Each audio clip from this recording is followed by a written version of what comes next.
Hi everybody, welcome back. We are continuing our series on economic growth. In this video, we're picking it up from last time to start looking at why countries grow at all, and then countries who do grow, we still see some countries growing faster than others, so we're going to start to explore that phenomenon as well. And so what I want to start with here is an image. Especially for a lot of developing countries, it's sometimes hard to have accurate, timely, or reliable data to measure economic activity and economic growth. We don't always have real GDP per capita to measure, so sometimes we use proxies. We're going to talk about a couple of those. Sometimes we can use electricity data. We can also sometimes observe transportation volumes, also trade flows coming in and out of the country, which are going to be highly correlated with GDP. But what we're seeing here is actually a nighttime image from space looking down onto the Korean peninsula. And so at night, people have lights on, and that emits light up into space, and so we can actually use nighttime lumosity to measure a proxy of economic activity. And that's what I want to write up here. Measuring economic growth without GDP, nighttime lumosity, or just light from space with satellites. And here we're going to use this to look specifically at this first, no growth versus any growth at all, positive growth. And we actually see that between the North and South Korea, there is a very definitive line at the border between North and South Korea. The capital of North Korea has a little bit of light there, but nothing compared to what we're seeing in Seoul, the capital of Korea, or some of these Chinese cities over here. And this is just one example, but over here in the top right, these dots are all observations. Each one is a country. And so what we do is we take data, economists take data for countries that they know, their actual GDPs per capita, and then they correlate that with nocturnal lumosity, and they see there is a strong correlation there. It's not perfect, but definitively a positive relationship, so that the higher the nocturnal lumosity, the higher the real GDP per capita. And so we can use that to look at differences in economic growth over time in places that have poor data quality. And so we see that here, South Korea is a very large and thriving economy based on this nocturnal lumosity. We don't have North Korean data, which should come as no surprise. But we can estimate that the North Korean economy is quite small compared to the South Korean economy. And if you were to look at a graph over time, there's some online, but North and South Korea kind of started out for a while being pretty on par with each other.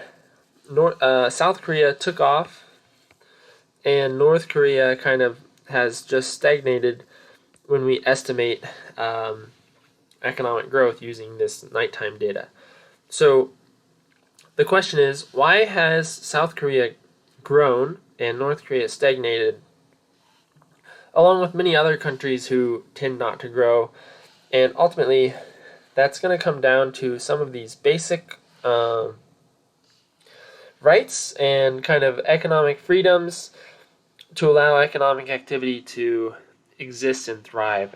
And these are the protection of private property through the rule of law and contractual rights to exchange private property. A couple things to say about this.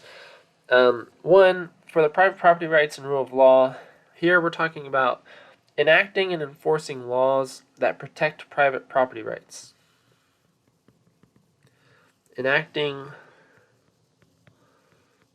and enforcing laws that protect private property rights.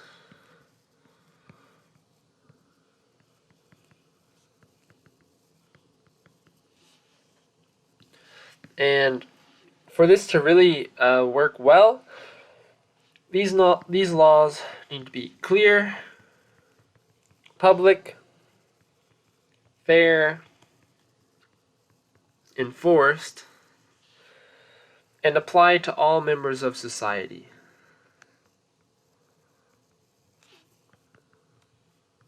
And apply to all members of society.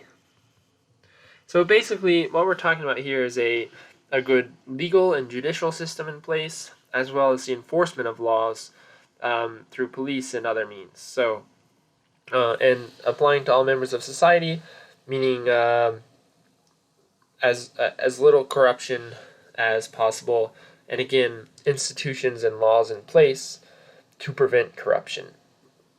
And then once you have private property, you need to protect that private property and the ability to transfer that private property through contractual rights. And here we're meaning the rights of individuals to enter into agreements with others regarding the use of their property.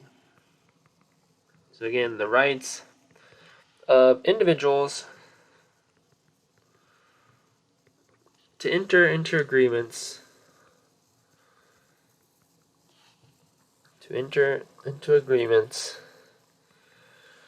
regarding the use of their property. Regarding the use of their property. Okay, and with that, these protections can help ensure that there is some economic growth. If you're not protecting private property, there's going to be little incentive to own private property, to invest in your private property, to become an entrepreneur, to try to, own your own business. If you can't be sure that that's not going to be protected, it can't be taken away by the government or by somebody stronger than you, or with more force or power than you, there's going to be no incentive to invest, there's going to be no incentive to innovate, there's no incentive to become an entrepreneur, and that's going to really put a tamper on economic activity. So if we have these in place, we can have economic growth.